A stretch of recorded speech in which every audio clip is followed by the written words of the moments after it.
તાલુકાના નાયકા ડેમ પૂર્ણતઃ સપાટી નજીક ડેમનું રૂલ લેવલ જાળવવા માટે 17 દરવાજા 5 ફૂટ સુધી ખોલવામાં આવ્યા છે। નાયકા ડેમના દરવાજા ખોલાઈ જતા નીચાણવાળા વિસ્તારોને એલર્ટ રહેવા માટે કહેવાયું છે।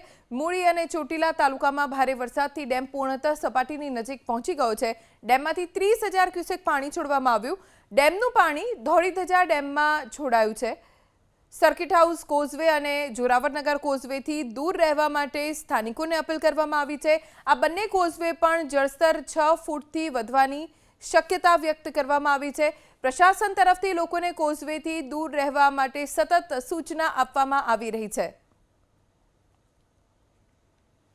સર્કિટ હાઉસ કોઝવે અને જોરાવરનગર કોઝવે આ બંને કોઝવે ઉપર 6 ફૂટ સુધી પાણી વધવાની શક્યતા દર્શાવવામાં આવી રહી છે અને એટલે જ સ્થાનિકોને આ કોઝવેનો ઉપયોગ ન કરવા માટે અપીલ કરવામાં આવી રહી છે કેમ કે ડેમમાંથી સતત પાણી છોડવામાં આવી રહ્યું છે।